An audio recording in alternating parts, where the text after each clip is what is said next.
In your headlines, the Footsteps for Good excursion comes to an exhausting end.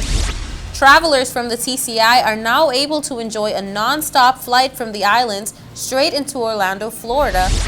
And the TCI has just won a number of categories at the Caribbean Journal Awards.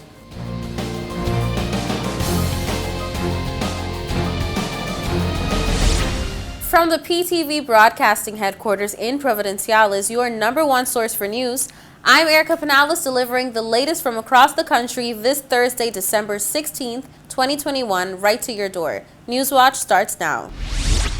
In today's top story, travelers from the TCI are now able to enjoy a non-stop flight from the islands straight into Orlando, Florida. We tell you all about the airline and schedule in this next story.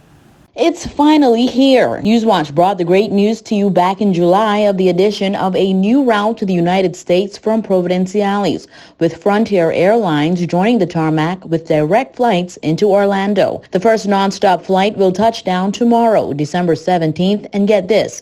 Newswatch learns that one-way tickets begin at about $59.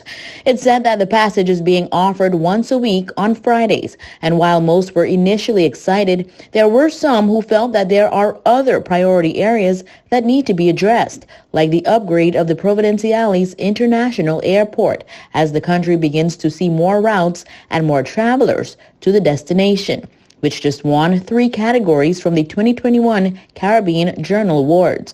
The new routes will take travelers to the Orlando International Airport, or MCO. This year, more Caribbean travelers are choosing Orlando as a hot spot for family vacations due to its abundance of family resorts and activities and cheaper Airbnbs. Now TCI can benefit from the new non-stop flight and, of course, new route promotional fares just in time for the holidays. The Footsteps for Good excursion has come to an end, and Newswatch was able to capture the final leg of the journey on water before the final walk to the Princess Alexandra National Park, better known as Kids Park. Here's more. With blistered feet, sweaty palms, and salted bodies, Mandy Dakin, the governor's wife, Fraser Dakin, the governor's son, and John Gallimore, TCI resident, arrived in Providenciales this morning to take on the final leg of the extensive Footsteps for Good expedition. I think it's been a couple of years in the planning to see it actually come together and raise money for good cause along the way. I think it's a win-win for everybody. It ticks all the boxes. Everybody's got involved. It's not just about us three, it's about the whole community on every island that we pass through. So I think it's been a fantastic kind of coming together of all the communities, which is what we set out to do, and raise money. You know, it was never just about us three. Mrs. Dakin told Newswatch about her experience with Footsteps for Good and how the communities on each island they visited made the whole thing worthwhile. The communities showed up in force on all the islands, getting up. You know, they were all walking at 6 o'clock, 5 o'clock in the morning. They were all in good spirits, and we have raised quite a good set of money so far, and I don't expect it to stop yet. I'm hoping to get in a lot more, so look out on social media for that figure. The 3 explorers explained that they got to really experience the beauty of the Turks and Caicos Islands, all for a good cause. It was amazing. Oh, to see the night skies on East Caicos. Dolphins following us. Flamingos this morning, like a huge batch, just flying in the sky.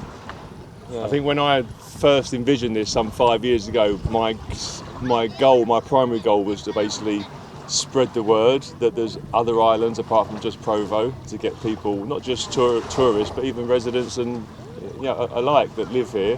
And there's so much more to see. You know, Salt Key, South Caicos, Grand Turk. You know, there's so much on each different island. And they're different. That's different. You know, yeah. To experience the TCI, you really need to basically get out and explore. They further disclosed that even though they had little to no training to take on the extreme expedition, they made it through with lessons they learned on the way. Didn't really have a lot of time. Basically, our trusty little boat behind us was late arriving. That was the main thing. I mean, we can all walk and camp. That's pretty much okay.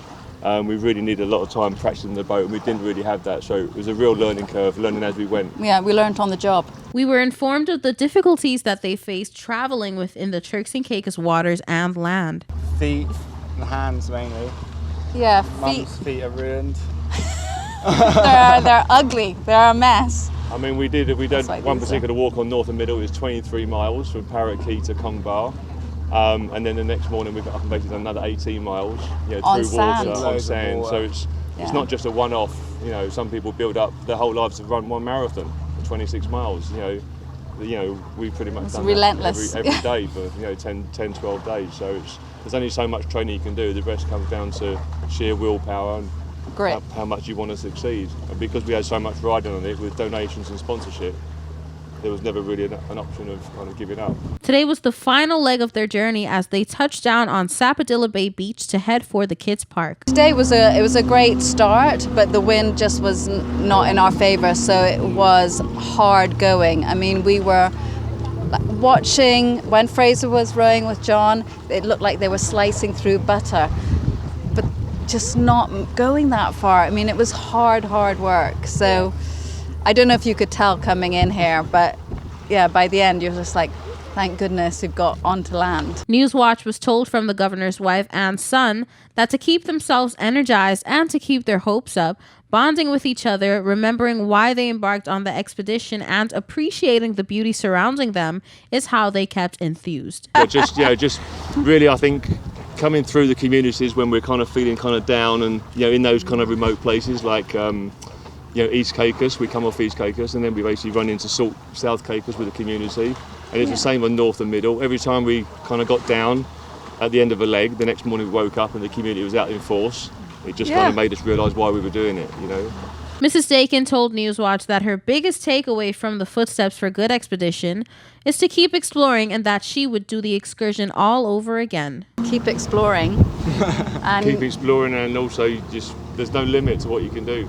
It doesn't matter. I mean, I'm a great believer in getting out of one's comfort zone, and that doesn't mean doing what we've done. It could be just going to Salt Key for the weekend and living in a rustic cottage. Just give it a go. Just get out of your comfort zone and just explore. There's so many beautiful places in the Turks and Caicos. It's just so much more to see and do. And living a simple life, maybe not all the time, but it really makes you appreciate what you've got. It sort of brings everything back into balance. As we were told by the explorers, they would definitely do the excursion again, with a few adjustments, of course. We would have trained a lot more on the rowing boat.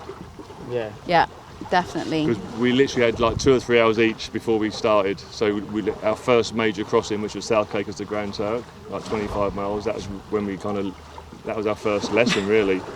Yeah. So we should, if the boat had arrived in Ireland when it should have done, we would have had about 5 or 6 weeks extra to train. Yeah. And we had literally 5 or 6 days. So, but it was the school of hard knocks, wasn't it? it was sharp learning curve. But yeah, We did it. Learn a lot of lessons for next time. for next time, yeah. Don't go anywhere. We're going to take a quick break. When we return, more Newswatch.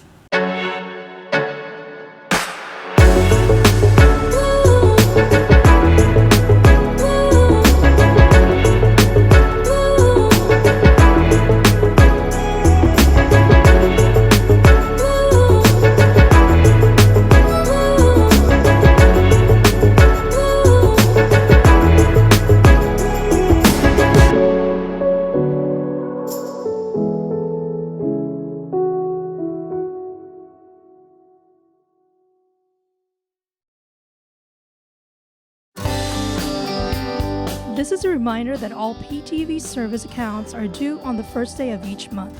Accounts should be brought up to date by the 28th of the month to avoid disruption in service. Payments may be made on our office at Stubbs Diamond Plaza, Providenciales, Mides Plaza, North Caicos, and Airport Road in South Caicos. Payments may also be made online using Scotiabank, CIBC First Caribbean Bank, and Royal Bank of Canada. Please allow 3 business days for online payments to be processed. We thank you for your cooperation.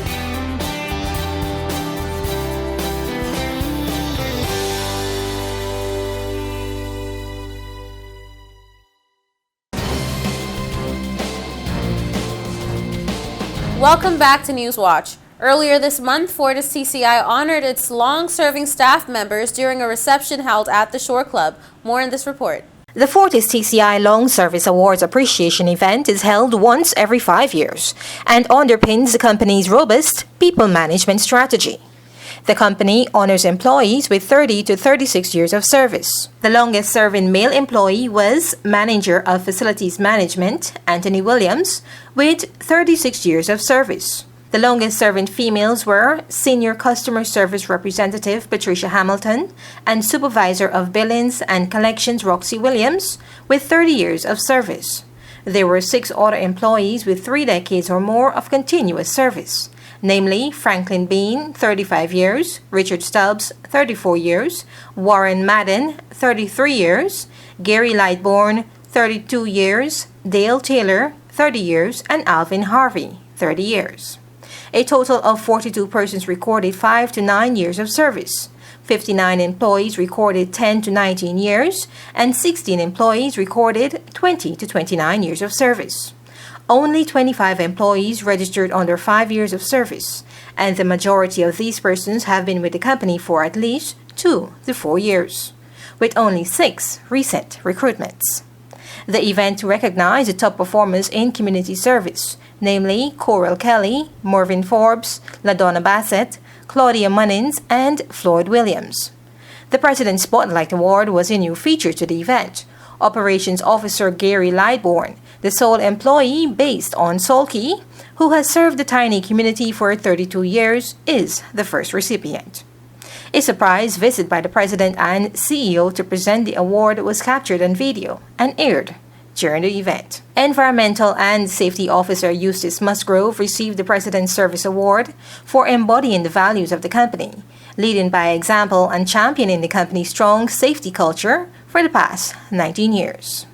This year's event also included employee choice categories, and the recipients were Team Player Award, Anderson Walkin, Most Innovative Award, Davina Mizik, Most Inspirational Award, Eustace Musgrove, Team Leader Award, Gregory Thomas, Exceptional Growth Award, Callis Jones, and Outstanding Customer Service Award, Lillian James. The most valuable players across the 3 major divisions within the company were Kayla Lightbourne, Kiba Morgan, and Noor Verdu. Fortis CCI CEO Ruth Forbes praised the staff for their commitment and extended stay throughout the evolution of the company. For PTV News Watch, I'm Delana Isles. The TCI is back in headlines this week after winning a number of categories at the Caribbean Journal Awards. Here's a look.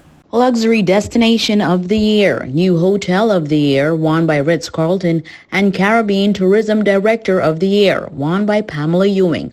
All grand accomplishments for the destination, which continues to swim against the tide of the COVID-19 pandemic to get the economy back in full swing. The 2021 Caribbean Journal Award, celebrating its 8th year, takes time annually to handpick the most notable destinations in the Caribbean in celebration of its people, places, and properties who have shown great strides in the tourism sector. The Turks and Caicos Tourist Board breaks down each award by category. And taking home Luxury Destination of the Year, officials say, as the destination is renowned for its luxury resorts, villas, beaches, and services, there is no wonder it came out number 1. Under the category New Hotel of the Year, won by the Ritz-Carlton, which opened its doors in July of this year, debuting a grand casino and a steakhouse with flavors to die for, officials say it was expected that their loyal guests would follow right along to the islands.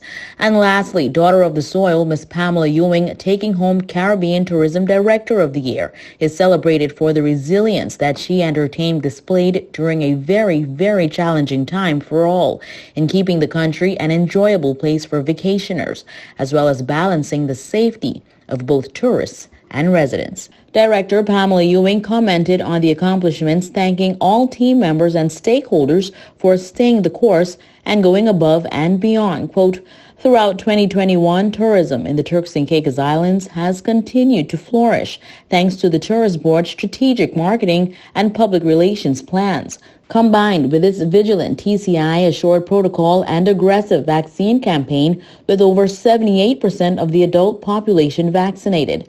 Public relations efforts have resulted in nearly 1.5 billion media impressions and a corresponding media value of nearly $145 million in 2021, end quote. Newswatch made attempts at reaching the director to offer congratulations as well as to get the inside scoop on their success. While those efforts were unsuccessful, we do hope to hear from officials in the near future. We'll be right back when we return your weather forecast. Sister Craft Market Souvenir Shop. Come and visit us for your travel keepsakes, keychains, artwork, t-shirts, clothing, jewelry, and many more. We're located at the Lower Bight gas station in Providenciales, and you can contact us at 649-341-3070. That's 649-341-3070. Sister Craft Market and Souvenir Shop.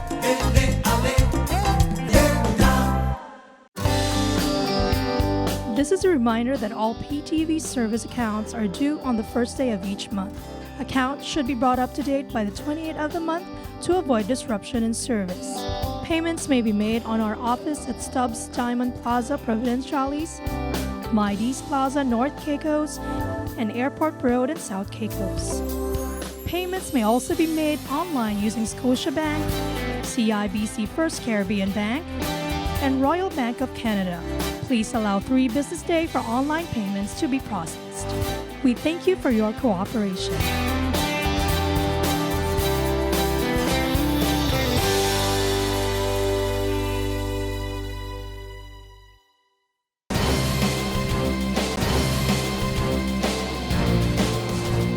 Welcome back to Newswatch. Here's the latest in your weather forecast. Here's your weather forecast for December 17th, 2021. For the nation's capital, Grand Turk, on Friday, mostly sunny skies, high 81, low 76, winds east at 20 to 30 miles per hour. For South Caicos on Friday, partly cloudy skies, high 81, low 76, winds east at 20 to 30 miles per hour. For North and Middle Caicos on Friday, mostly sunny skies, high 81, low 76, winds east at 20 to 30 miles per hour. For Parrot and Pine Key on Friday, mostly sunny skies, high 81, low 76, winds east at 20 to 30 miles per hour. And for Providenciales on Friday, mostly sunny skies, high 81, low 76, winds east at 20 to 30 miles per hour. Now for your sunrise and sunset. Sunrise 6:22 a.m., sunset 5:10 p.m. And your high tides and low tides. High tides 6:17 a.m., 6:37 p.m., and low tides 12:45 a.m., 12:45 p.m. And that's it for your weather forecast. We'll be right back with more Newswatch.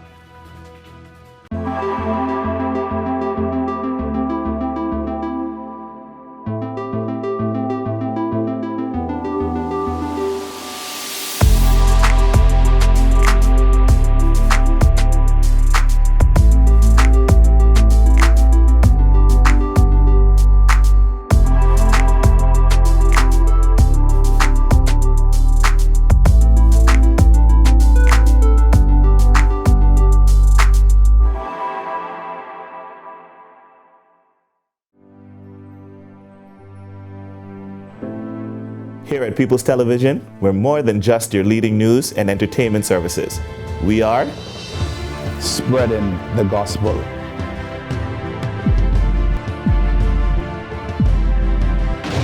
We are breaking barriers. We are preserving the culture. Each one, teach one. We are committed to excellence. We're creating change. We are creating memories. We are the future. I am PTV. I am PTV. I am PTV. I am PTV. We are PTV. We are continuing the legacy. We are PTV.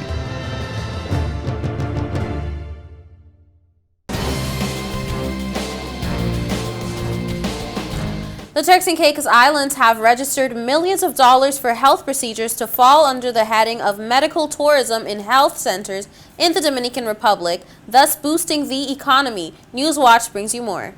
According to Dominican Today News, they've stated that, quote, so far this year, the Turks and Caicos Islands have registered a turnover of approximately $7 million for health procedures, which fall under the heading of medical tourism in health centers in the Dominican Republic, thus boosting the economy and further increasing the referred segment, end quote. Newswatch is informed that, quote, Alejandro Cambiaso, president of the Dominican Association of Health Tourism, said that this indicates that synergies are being generated to significantly increase these figures. The information comes after a meeting between the association and the Services Coalition with the Honorable Mr. Otis Morris, Minister of the Interior and Public Services of Turks and Caicos, in the presence of executives of the Ministry of Foreign Affairs of the DR, end quote. Dominican Today News states that, quote, according to El Dia, the meeting was attended by Dr. Hector Lopez, Director of Quality of the Association, and Ms. Taina Mora, Executive Director of the Coalition, end quote. The previously mentioned article also states that, quote, at the meeting, the minister was enthusiastic and announced that in January 2022, he would come with an enlarged commission to strengthen health tourism and educational programs aimed at the medical profession between the two countries. The Dominican Republic, a leader in medical tourism in the Caribbean region, seeks to expand its reach and market share, end quote. That brings us to the end of this edition of The Real News. I hate to leave you so soon, but of course, you can join us right back here every weekday at 6:30 p.m. and tap into our social media platforms at www.ptv8tci.com. I'm Erica Pinales, keeping you informed, updated, and affiliated. Until next time.